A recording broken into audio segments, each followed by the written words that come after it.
Good morning. पिछले video में हम लोग सजातीय श्रेणी और क्रियात्मक समूह के बारे में पढ़ चुके थे और ये दोनों परिभाषाएं बहुत ही इम्पॉर्टेंट है। तो उम्मीद हम करते हैं कि आप लोग उसको अच्छे से पढ़ के याद भी कर लिए होंगे। ये चैप्टर काफ़ी इम्पॉर्टेंट है और अगर आप इसको ध्यान से नहीं पढ़ोगे तो आगे भी अगर ऑर्गेनिक केमिस्ट्री पढ़ोगे, कार्बनिक रसायन, तो वहाँ पे बहुत दिक्कत होगी। इसलिए पूरा फोकस करके ध्यान के साथ एक एक वर्ड पे ध्यान दे करके लिखिए और लिख के इसको समझिए। समझ में नहीं आ रहा है तो पूछिए, लेकिन समझ लीजिएगा। और अगर नहीं समझे तो समझ लो केमिस्ट्री का नंबर तो भूल ही जाओ, मिलेगा ही नहीं। इसलिए कि 10 नंबर इसी चैप्टर से है। इसका एक एक पॉइंट इम्पॉर्टेंट है। अच्छे से ध्यान से पूरे वीडियो को अच्छे से देख करके पढ़ें।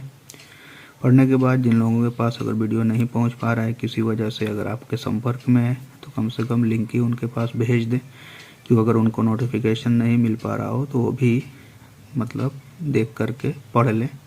और स्कूल जब खुले तो आप बिल्कुल नोट्स कंप्लीट करके और तैयारी के साथ आएँ कि अगर आने के बाद टेस्ट भी हो तो ऐसा लगे कि आपने पूरे अपने टाइम का अच्छा इस्तेमाल किया है और पढ़ के तैयार करके आए हैं। अब हमको अगला हेडिंग पढ़ना है जो बहुत ही इम्पॉर्टेंट है, और वह है कार्बनिक यौगिकों की नाम पद्धति। मतलब कार्बनिक यौगिकों का नाम हम कैसे लिखते हैं। तो कार्बनिक यौगिकों के दो नाम होते हैं, दो टाइप के। एक होता है साधारण पद्धति में, मतलब जिस सोर्स से कोई भी पदार्थ प्राप्त हुआ उसी सोर्स के बेस पर उसका नाम रख दिया जाता है। और दूसरा है उसका कोई मतलब मेथड या रूल नहीं होता है, उसको आपको याद करना पड़ेगा। तो कुछ स्पेशल कंपाउंड्स होते हैं जो आपसे जनरल नाम उसके पूछे जाते हैं, तो साधारण नाम या सामान्य नाम उनको बोला जाता है, तो हम लिखवा देंगे। उसकी कोई खास अभी आपको यहाँ पे ज़रूरत नहीं है। लेकिन जो रूल पे आधारित नाम है, IUPAC नाम बोला जाता है, इस नाम को आपको बिना नियम कानून के समझे आपको कुछ भी समझ में नहीं आएगा। तो इस रूल को आप अच्छे से पढ़ें, ध्यान से वीडियो देखें, कंसंट्रेट होकर पढ़ें, और एक दो बार पढ़ लोगे तो आपको अच्छे से तैयार भी हो जाएगा। और किसी भी कंपाउंड का नाम आएगा तो आपको लिखना आसान हो जाएगा। तो अगली हेडिंग होगी आपकी कार्बनिक यौगिकों की नाम पद्धति, nomenclature system of organic compounds. ठीक है, तो सरल कार्बनिक यौगिकों के IUPAC नाम। मतलब आसानी आपसे पूछा जाएगा, ज़्यादा टफ पढ़ने की ज़रूरत नहीं है। वही पढ़ें जो एग्ज़ाम से संबंधित हो। ज़्यादा पढ़ेंगे तो जानकारी तो हो जाएगी, लेकिन मेन जो इजी वाला होगा उस पर से आपका विश्वास ही उड़ जाएगा। आपको ये समझ में आएगा कि ये हल्का ये नहीं आएगा, जबकि हल्का पूछा जाता है और टफ नहीं आता है 10th के एग्ज़ाम में। इसलिए जितना पढ़ाया जा रहा है उसको कम से कम ध्यान से पढ़ के समझें। IUPAC का फुल फॉर्म कभी कभी पूछा गया था पीछे, अब नहीं आता है। तो international union of pure and applied chemistry बोला जाता है, या हिंदी में सरल कार्बनिक यौगिकों के अंतर्राष्ट्रीय विशुद्ध और अनुप्रयुक्त रासायनिक संघ नाम लिखने की विधि। ये होता है IUPAC पद्धति। तो हिंदी में क्या होता है फुल फॉर्म? अंतर्राष्ट्रीय विशुद्ध और अनुप्रयुक्त रासायनिक संघ, international union of pure and applied chemistry. Clear? तो सरल कार्बनिक यौगिकों के IUPAC नाम लिखने के लिए निम्नलिखित नियम प्रयुक्त करते हैं। तो जैसे जैसे नियम आप लिखें उसी तरह किसी भी कंपाउंड पर अप्लाई भी करें तो धीरे धीरे आपको समझ में आ जाएगा। एक बार दो बार पढ़ें, प्रैक्टिस करें और इतना करें कि लिखना आ जाए। तो देखो नियम नंबर 1 क्या है। सबसे पहले क्या है, पहला नियम, सबसे पहले दिए गए यौगिक में कार्बन परमाणुओं की सबसे लंबी श्रृंखला को चुन लेते हैं। सबसे पहले क्या करेंगे, लंबी श्रृंखला का चुनाव करेंगे। अभी बताते हैं कैसे चुना जाता है। इसके बाद इस श्रृंखला में उपस्थित कार्बन परमाणुओं की संख्या के आधार पर संगत एल्केन का नाम लिख लेते हैं। तो आपको कम से कम एल्केन का नाम तो याद ही होगा। एल्केन की डिफिनेशन हम लिखवा चुके हैं। संतृप्त हाइड्रोकार्बन, कार्बन कार्बन के बीच में सिंगल बॉन्ड होगा, एल्केन कहलाएगा।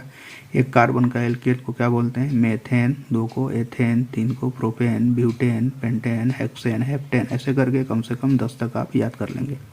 लिखवा चुके हैं इसके पहले, तो उम्मीद करते हैं आप याद भी कर लिए होंगे, तो याद रखिएगा सिर्फ उसी को। 10 नंबर, एक कार्बन होगा, मेथेन 2 कार्बन होगा, एथेन 3 कार्बन होगा, प्रोपेन 4 कार्बन होगा तो, ब्यूटेन 5 कार्बन होगा तो, पेंटेन 6 कार्बन होगा तो, हेक्सेन 7 कार्बन होगा तो, हेप्टेन 8 कार्बन का, ऑक्टेन 9 कार्बन का, नोनेन और 10 कार्बन का होगा तो डेकेन। आपके एग्जाम में बहुत ज़्यादा आएगा तो 6 तक आएगा, तो कम से कम जो कुछ नहीं कर सकता वो 6 तक तो याद ही कर लेगा। तो सबसे पहले लंबी श्रृंखला का चुनाव करेंगे, श्रृंखला में कार्बन की संख्या काउंट करेंगे, तो उस लंबी श्रृंखला में जितने कार्बन होंगे उसी के बेस पर संगत एल्केन का नाम लिखेंगे। अगर श्रृंखला में 3 कार्बन आते हैं तो संगत एल्केन का नाम प्रोपेन हो जाएगा, 4 कार्बन आते हैं तो ब्यूटेन हो जाएगा, 2 कार्बन आएगा तो एथेन हो जाएगा। जैसे हम उदाहरण लेते हैं, मान लो ये दिया हुआ है, ऐसे दे दिया पूरा का पूरा complete, CH3 CH2 CH2 OH। तो अपने को बस ये ध्यान रखना है कि कार्बन की श्रृंखला पहचाननी है। जैसे मान लो हमने तो डायरेक्ट लिख दिया, बहुत बड़ा एग्जाम्पल पहले ही, आप इसको समझ लें। मान लो CH3 है, CH2 है, फिर CH2 है और फिर यहाँ पे OH, ठीक है। हम यहाँ पे अभी रूल पहला पढ़ रहे हैं, सिर्फ हम लंबी श्रृंखला के बारे में पढ़ रहे हैं, अभी हम नंबरिंग के बारे में नहीं पढ़ रहे हैं, किधर से नाम लिखेंगे क्या करेंगे, ठीक है। तो ये ऐसे बना हुआ है ना, तो इसका मतलब ये है कि ये जो चैन बनी है ऐसे है, कार्बन कार्बन के बीच की चैन है ऐसे करके, ठीक है। ये कंकाल हो गया इसका। बाकी आपको पता है उसके हिसाब से, कार्बन के बैलेंसी के हिसाब से आप हाइड्रोजन जोड़ लेते हो, तो ये कंकाल है। सीधी श्रृंखला का मतलब होता है, नंबरिंग करो आप, मतलब काउंटिंग करो, किधर से भी करो, कोई मतलब नहीं है, गिन लो कितने कार्बन है, 1 2 3, ये देखो ऑक्सीजन है, यहाँ पे श्रृंखला क्या हो रही है? समाप्त हो रही है। तो कितने कार्बन की श्रृंखला है? 3 कार्बन की। तो 3 कार्बन का संगत एल्केन क्या है? प्रोपेन। अभी सिर्फ हम एल्केन का पहचानना समझेंगे, ठीक है। और मान लो कोई ऐसे दे दिया,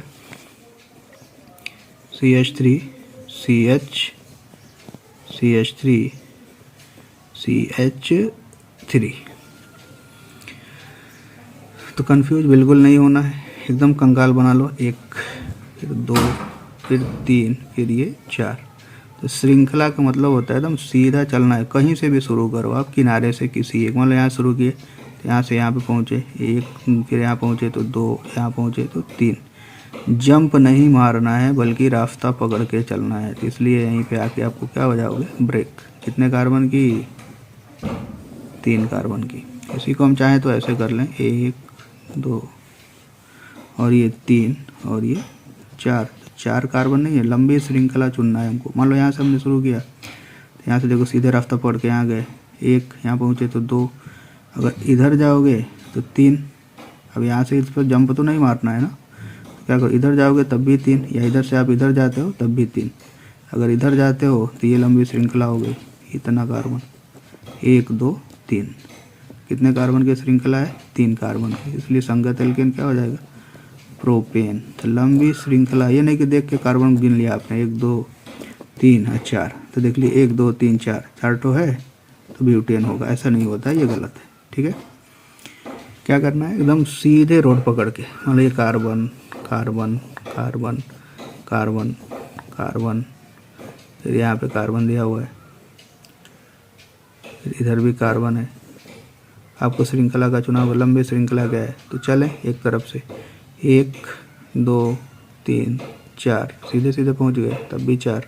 यहाँ से जाओगे 1 2 3 4 तब भी 4, ये नहीं कि 1 2 3 4 यहाँ से जंप मार के यहाँ 5, यहाँ से 6 घूम के 7, ऐसा कुछ नहीं, एकदम सीधे जाना है, यही बाउंड पकड़ के, 1 2 तब 3 फिर 4 हो गया। ये कितने का? 4 कार्बन का। इधर से आ जाओ, 1 2 3, तो 3 कार्बन नहीं, लंबी श्रृंखला तो 4 है। तो सीधा सीधा जब क्लियर हो जाए कि 4 ही कार्बन की श्रृंखला है, तो कोशिश ये करना चाहिए कि जो सीधी श्रृंखला हो उसको चूज कर लेना चाहिए। कितने कार्बन का? 1 2 3 4। तो संगत एल्केन क्या हो जाएगा? ब्यूटेन। क्लियर। और ऐसे दिया है 1 2 3 4 5 6 ऐसे करके दे दिया।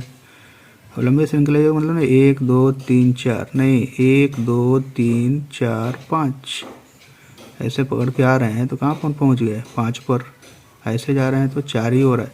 जैसे लंबी श्रृंखला हमारी ये हो जाएगी 5 कार्बन की, 1 2 3 4 5, संगत एल्केन क्या हो जाएगा पेंटेन।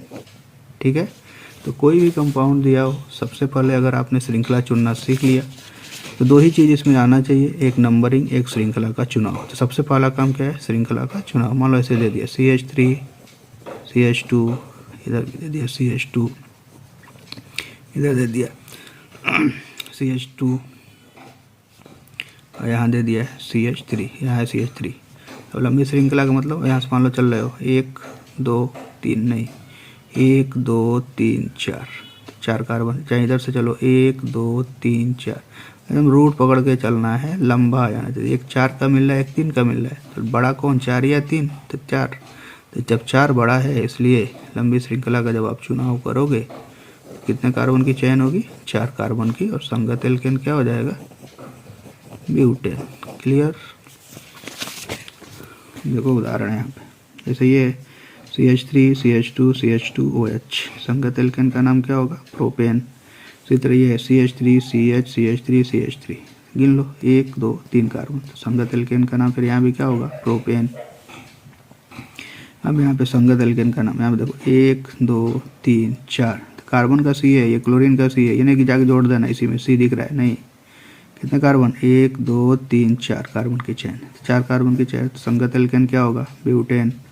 जैसे ऐसे दिया हुआ है गिनो 1 2 3, इस तरह से 3 आ रहा है, 1 2 3 4 ऐसे भी 4 आ रहा है, 1 2 3 4 ऐसे भी 4 आ रहा है, 1 2 3 4, तो 2 मिल रहा है, 3 का 1 4 का, कौन वाला सही होगा 4 का, तो संगत एल्केन ब्यूटेन। क्लियर।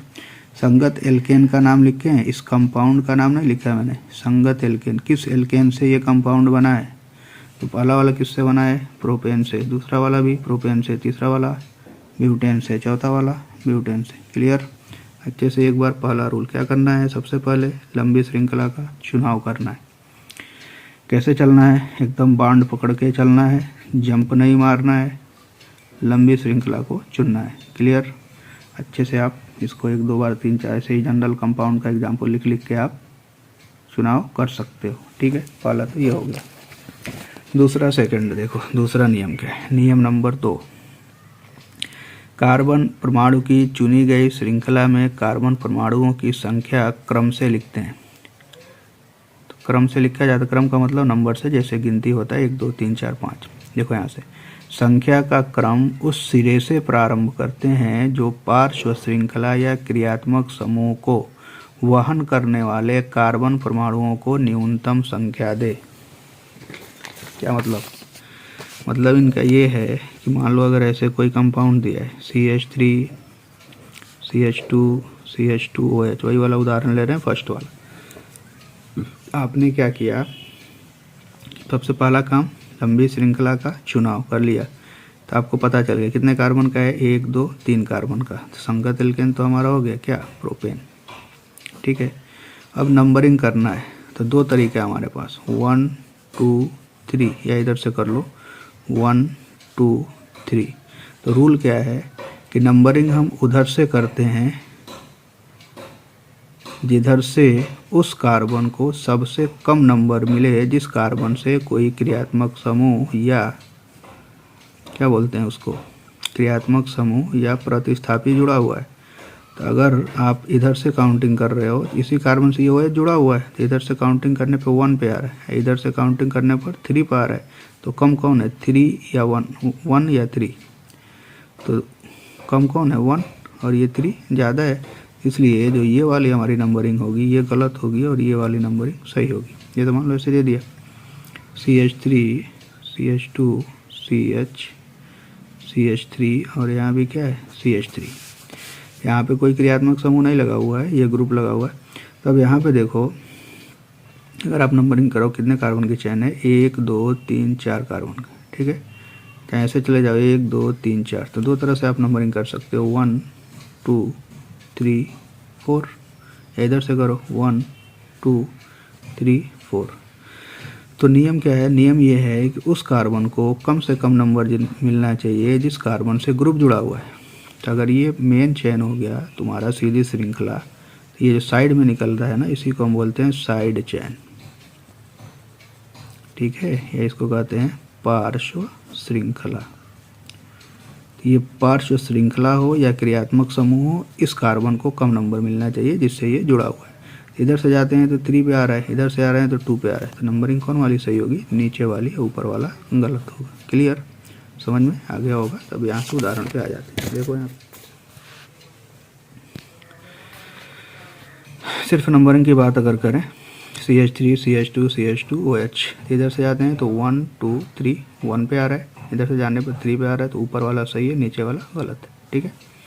फिर इस केस में आ जाओ 1 2 3, चाहे इधर से भी करोगे तो 1 2 3, तो 2 पर ही ग्रुप दिख रहा है, तो जब 2 पर दिख रहा है तो इसका मतलब चाहे इधर से करो चाहे इधर से करो, दोनों क्या है, सही है।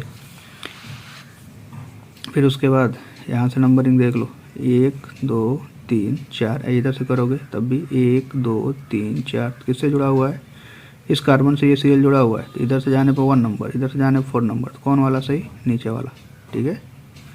फिर उसके बाद चौथे पे चले जाओ, 1 2 3 4, इधर से जा रहे हैं 4 कार्बन का चयन है, इधर से जा रहे हैं 3 का है, तो हमको लंबी श्रृंखला चुनना है, तो हमने 4 चुन लिया, 1 2 3 4, इधर से नंबरिंग कर लो 1 2 3 4, इधर से करोगे तो इधर से करोगे तो ये तो 2 नंबर पे आ रहा है। इधर से करने पर ये वाला जो नंबरिंग है इसको हम गोला ही बना दे रहे हैं, 1, ये क्या हो गया 2, और ये कार्बन हो गया हमारा 3, और ये हो गया 4, ठीक है। इधर से जा रहे हैं तो ये तो 2 पर देखो, इसी से CH3 जुड़ा हुआ है साइड में, इसी से CH3, तो इसको 2 नंबर इधर से आने पर मिल रहा है, इधर से जाने पर 1 2 3 3 नंबर मिल रहा है, तो इसलिए कौन वाला सही है, गोले वाली जो नंबरिंग है ये सही होगी। क्लियर। फिर उसके बाद यहाँ पे आ जाओ, ये 5 है, CH3 CH2 C, यहाँ पे क्या जुड़ा हुआ है, CH3, और यहाँ पे क्या जुड़ा है, CH3, ठीक है। कितने कार्बन की चेन, 1 2 3 4, सीधा भी करोगे तो 4, 1 2 3 4, सबसे पहला काम वही करना है, सीधी श्रृंखला या लंबी श्रृंखला का चुनाव, उसके बाद नंबरिंग का नंबर है। अब यहाँ पे देखो Cl जुड़ा हुआ है, CH3 जुड़ा हुआ है, इस कार्बन से ग्रुप जुड़े हुए हैं, अब इस कार्बन को कम नंबर मिलना चाहिए, इधर से कर रहे हैं तो 1 2 3 4, इधर से कर रहे हैं तो 1 2 3 4, इधर से जाने पर 2 पे, इधर से जाने पर 3 पे, तो कौन वाला सही होगा, कम वाला, कम वाला मतलब ऊपर वाला, ठीक है। फिर उसके बाद अगर इसमें आ जाओ, यहाँ भी देख लो कितने कार्बन की चेन, 1 2 3 और ये 4, सही है क्या, 1 2 3, इधर से भी जाओगे 3, इधर से भी जाओगे तो 1 2 3, नीचे से भी जाओ तो 1 2 3, कितने कार्बन का चयन है, 3 कार्बन का, तो इधर से जाओगे तब भी 2 पर ग्रुप मिल रहा है, इधर से आओगे तब भी 2 पर मिलेगा, तो ये नंबरिंग चाहे कि इधर से भी करो, दोनों तरफ से ठीक है। अब इसमें देखो ऐसे दे दिया गया, CH3 C CH CH3, ऊपर भी क्या है CH3, नीचे भी CH2, इधर CH3, इधर CH3, ये CH3 CH2, फिर ये CH3। अब देखो लंबी श्रृंखला कौन होगी इसमें, अगर ऐसे जा रहे हो तो 1 2 3 4 का, ठीक है। अगर ऐसे जा रहे हैं 1 2 3 4 का, या ऐसे जाओ 1 2 3 4 5 6, तो कितने कार्बन की चेन है, हम घेला बना दे रहे हैं, ये लंबी श्रृंखला होगी हमारी, ठीक है, ये वाली लंबी श्रृंखला होगी, 1 2 3 4 5 6, 6 कार्बन का हो गया ये, 1 2 3 4 5 6, कितने कार्बन की, 6 कार्बन की हमने बना दिया, देखो यहाँ पे 1 2 3 4 5 6। अगर इधर से आ रहे हो तो 1 2 3 4 पे तो ग्रुप CH3 है, इधर भी देखो ये CH3 जुड़ा हुआ है, इधर से जाओ तो 1 2 3 पर ही जुड़ा हुआ है, तो 1 2 3 2 CH3 जुड़ा हुआ है, इधर से आओ तो 1 2 3 पर एक है ना, 1 2 3, अगर इधर से करें तो 3 पे, तो मतलब इस संरचना को हम ऐसे बना सकते हैं। जब ऐसे बनाएंगे, अब यहाँ पे देखो नंबरिंग किधर से होगी, इधर से अगर कर रहे हैं 1 2 3 4 5 6, मतलब इधर से कर दें 1 2 3 4 5 6, इधर से करेंगे तो भी 1 2 3 4 5 6, तो यहाँ से अगर जाओगे इधर से तो 3 नंबर पे 2 ग्रुप है और एक 4 पर है, एक 2 3 पर और एक 4 पर। एक कंडीशन हमारा ये जनरेट हो रहा है। अगर इधर से नंबरिंग कर रहे हैं तो 2 4 पर और एक 3 पर, एक 3 पर और 2 4 पर। अब इसमें अगर पूछा जाए जनरल, आप तुलना कर लो, ये 3 है, ये 3 है, कॉमन हो गया, ठीक है। सीधा पहले लिख लो, सीधा सीधा। जैसे मान लो अगर देखें यहाँ पे, तो यहाँ पे देखो इधर से 1 2 3, 3 पर 2 है, 1 3 3 और 4, ठीक। दूसरे केस में 1 2 3, डबल 2 ग्रुप सेम वाले किस पर हैं, 4 पर, 4 4 और लास्ट वाला किस पे, 3 पे। यहाँ पे तुलना करोगे तो देखो ये पहले ही से क्लियर हो गया, ये 3 पर है और ये 4 पर है। दूसरा भी ये 3 पर है, ये 4 पर है। तो कम कौन है, ये वाला। इसलिए नंबरिंग कौन वाली सही होगी, ऊपर वाली या नीचे वाली, तो नीचे वाला सही होगा, ठीक है। अब नंबरिंग के बेस पे हम नाम लिखना सीख लेंगे। अभी 2 रूल हुआ सिर्फ। एक, लंबी श्रृंखला का चुनाव करेंगे, उसके बाद नंबरिंग करेंगे। नंबरिंग हमको उधर से करना है जिधर से ग्रुप नज़दीक हो, मतलब जिस कार्बन से ग्रुप जुड़ा हुआ है उस कार्बन को कम से कम नंबर मिलना चाहिए। तो अब एक एक करके इसको खूब अच्छे से लिख के नंबरिंग अपने मन से करके, देख के नहीं, मतलब देख लेना इससे वीडियो से, लेकिन अपने हिसाब से खूब साफ साफ थोड़ा दूर दूर करके लिखिएगा। और लिख करके सिर्फ नंबरिंग करके ये जगह बचा के रखना। अभी नाम लिखना बताएंगे, नाम लिखते कैसे हैं, तब आप यहाँ पे नाम लिख लेंगे बाद में। वैसे ये पहले से लिखा हुआ है, लेकिन आप समझ के लिखोगे तो सही रहेगा, ठीक है। फिर उसके बाद से नियम नंबर 3 है। तीसरा नियम है कि अब मान लीजिए कि अनुलग्न या पूर्वलग्न जो भी मतलब ग्रुप जुड़ रहा है, अगर क्रियात्मक समूह है तो उसके लिए अनुलग्न का यूज करते हैं, बाद में जोड़ते हैं एल्केन के नाम में।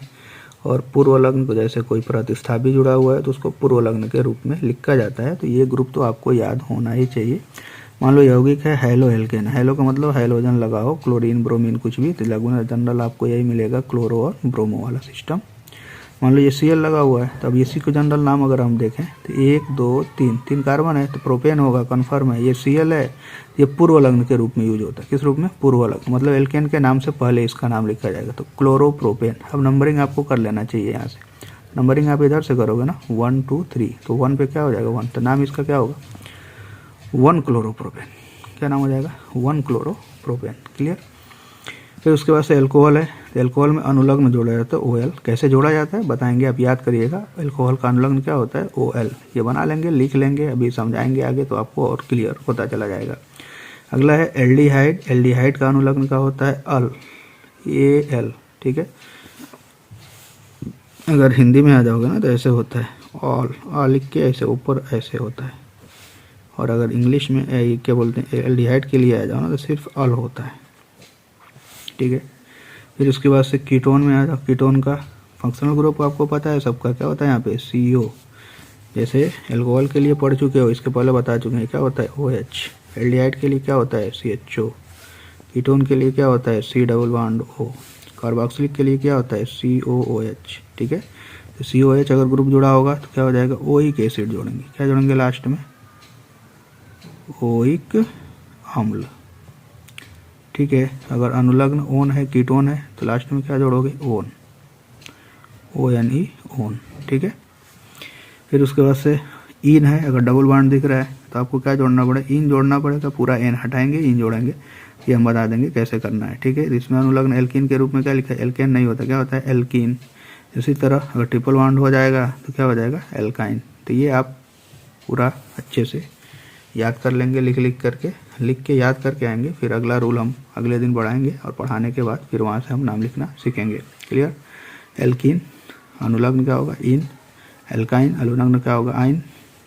ट्रिपल बॉन्ड होगा तो प्रकार्यात्मक समूह की उपस्थिति में इसको पूर्वलग्न पहले तथा अनुलग्न बाद में के साथ यौगिक के नाम में दर्शाते हैं। प्रकार्यात्मक समूह की उपस्थिति में इसको पूर्वलग्न पहले अथवा अनुलग्न बाद में के साथ यौगिक के नाम में दर्शाते हैं। अगर मान लीजिए कोई भी प्रकार्यात्मक समूह, ये सबको हमने प्रकार्यात्मक समूह मान लिया है, क्लोरो, ब्रोमो, आयोडो या एल्कोहल, एल्डिहाइड, कीटोन, अगर ये कुछ भी होगा तो इसमें हमने लिखवा दिया है किसको पूर्व लग्न के रूप में लिखेंगे, किसको अनुलग्न के रूप में लिखते हैं। अनुलग्न का मतलब होता है बाद में लिखते हैं एल्केन के नाम के, पूर्व लग्न का मतलब होता है एल्केन के नाम से पहले लिखते हैं। ठीक है, तो आप यहाँ तक नोट कर लेंगे और अच्छे से पहले खूब बढ़िया से पढ़ के आएंगे कि अगली बार जब हम शुरू करें एक और रूल है उसको बता करके जब नाम लिखना बताएं तो आपको अच्छे से समझ में आ जाए। मेन ये है रूल कितना भी हो जब तक आप अप्लाई करके प्रैक्टिस नहीं करोगे आएगा ही नहीं। तो आपको नाम लिखना आना चाहिए और ये क्रियात्मक समूह का स्ट्रक्चर बाकी पहले बनवा चुके हैं और यहाँ पे अनुलग्न पूर्वलग्न के रूप में लिखा हुआ है, जिसको भी आप अच्छे से बना के पढ़ लेंगे। और वीडियो को लाइक और शेयर ज़रूर कर दें। Thank you.